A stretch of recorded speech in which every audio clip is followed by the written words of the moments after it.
Hello, lovely people. Welcome to Ari Talks About Music. I'm Ari, and today I'll be reviewing the new Joey Valence and Brae album, Hyperyouth. Hyperyouth is the third album from the American hip hop duo Joey Valence and Brae, who I think showed a lot of promise on their previous album last year, No Hands, which was just a very straightforward but still super fun album, which I think just did a great job of building on their debut album, Punk Tactics, which I think looking back on it, I think that is definitely the weakest of their three. They do just seem to be getting a little bit better with every single album that goes by, with Hyperyouth then only further continuing to build on top of No Hands. And while obviously there are still countless moments on this project that are just so fun and just classic JBB in every way possible, there is a lot of evolution and also maturity to be seen on this album too. And I think that this project really is the one that has finally officially proven them to be more than just a one-trick pony. Just given how much else there is going on this project, both lyrically and musically, that's not really stuff that they've explored all that much in the past. I do love the way that the album starts with the title track just being so fun and punchy and really just being classic sounding Joey Valence and Brae in every way. The beats on this track are absolutely fantastic, and I absolutely love the dance elements as well that just add to the song's energy so much. Bust Down is a song that I think could just have a little bit more going on given how minimalistic it is, at least in terms of the production. The rapping is of course still fantastic with such intense vocal delivery, which of course just makes it feel so energetic, but I think that there is something still just quite lacking on this song given how empty it can feel a lot of the time. I love the more electronic leaning production on Give It To Me, as well as the very of course witty lyrics in typical JVB fashion.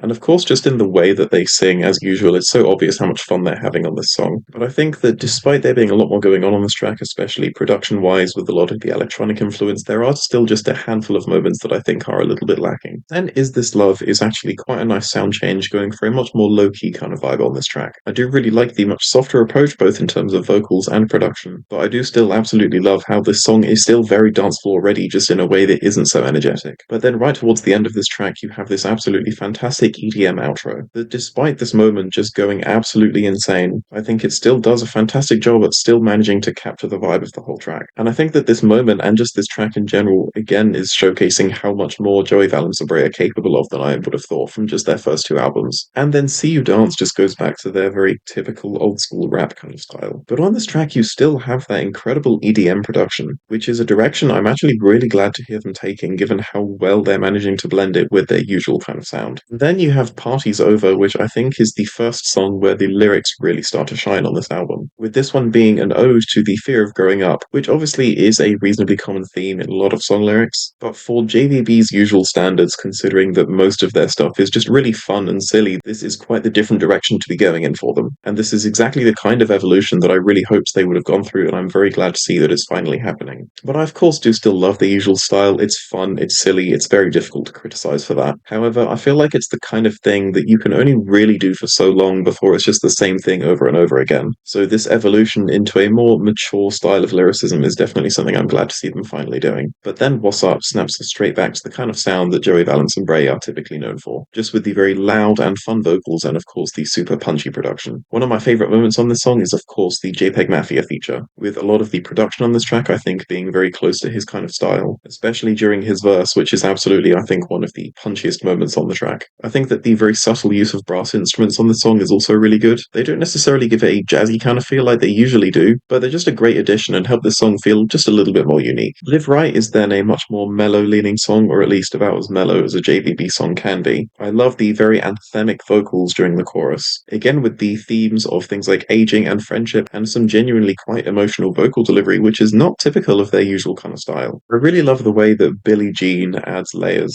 with it just building up in a very fun and natural way. And I also love how a lot of the much more electronic influence again on this song just makes it so much more groovy. It is quite a simple song overall, but something else that I do just want to mention is how much I enjoy the lyrics on this track. There's not really a whole lot to them other than just various different Michael Jackson references that I think are incorporated in generally a pretty creative way. Have to Cry starts off sounding like a pretty typical pop song, but then you have the heavy beat and the much harder rapping coming in a way that is somewhat abrupt, but not in a way that feels unnatural or startling. And then I think that the song just continues on to blend that kind of style with the pop sound of the beginning really well. The party song just sounds exactly how you would expect it to, having I think some of the absolute best beats on the project, as well as just this amazing Daft Punk kind of style in some moments too. I genuinely think that this song just goes harder than anything else I've ever heard from JVB before, with this track just being absolutely rave perfect, just with the absolutely insane beats on it that just go so hard. And then it does tone it down a little bit during the outro, however I do love the lyrics on this part, just having some moments of being so witty and in some cases even quite surreal. Myself, I think, then shows off the album's incredible pacing, with this one just being a nice chill break after the party song. I do like the very smooth and soft approach to the production, and despite a lot of the beats and rapping still being quite loud in some moments, I think that just combined with the more low-key production, it does overall manage to sound quite chill in the end. Go Hard is then just another pretty self-describing song, just with absolutely incredible beats, and the rapping also being so good with how anthemic the vocals can be at times. On the whole, the song doesn't really give anything that the album hasn't really given a lot of, but given how fun it is to listen to, there really isn't a lot to complain about when you get to hear more of it. And then the album saves one of its most unique offerings right for the end with Disco Tomorrow. Vocal-wise, I think this is, for the most part, a pretty typical JVB song, although definitely with less of an emphasis on just being loud, and there's definitely a lot more of a focus on harmony and lyrics more than anything. I do also like the much more chill production, which does give this track this really nice atmosphere, which is great to hear given how that's not really been a focus on the album pretty much at all up until this point. And then of course you have the completely unexpected EDM outro on this song, which is just such an insane moment that actually works so well. It comes pretty much completely out of nowhere, but I still absolutely love it. I do just love how much there is going on this album that was not necessarily lacking on previous Joey Valence and Brae albums. It's more so a situation of I didn't even realize how much I would have enjoyed a project like this until it finally came out, with I think a lot of their previous work still being perfectly good, of course, but there is just so much more interesting stuff going on this album, musically, lyrically, and vocally, that just makes me so glad of how much they are expanding their sound in so many different ways, which is why I'll be giving this album an 8 out of 10. Thank you so much for watching this review.